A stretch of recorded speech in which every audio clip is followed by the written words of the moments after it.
पाकिस्तान में पैदा होने वाले नामवर बॉलीवुड अदाकार इंतकाल कर गए। बॉलीवुड के मारूफ अदाकार मनोज कुमार 87 साल की उम्र में इंतकाल कर गए।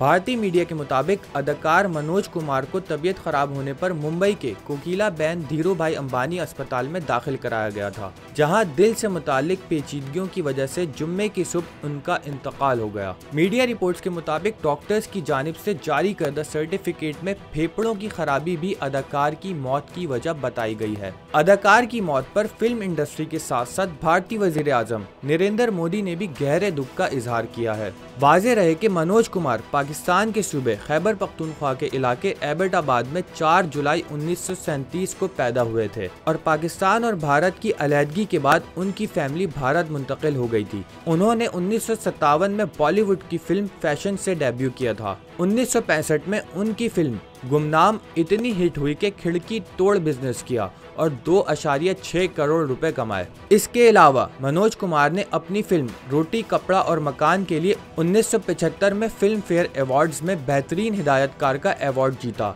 जबकि वो सियासी जमात भारतीय जनता पार्टी के रहनुमा भी रहे। मनोज कुमार का शुमार भारतीय फिल्म इंडस्ट्री के मारूफ तरीन अदाकारों में होता है और उन्हें भारत के सबसे बड़े सिविल एजाज पद्मा श्री और भारतीय सिनेमा के सबसे बड़े एजाज दादा साहब फाल्के अवार्ड से भी नवाजा गया।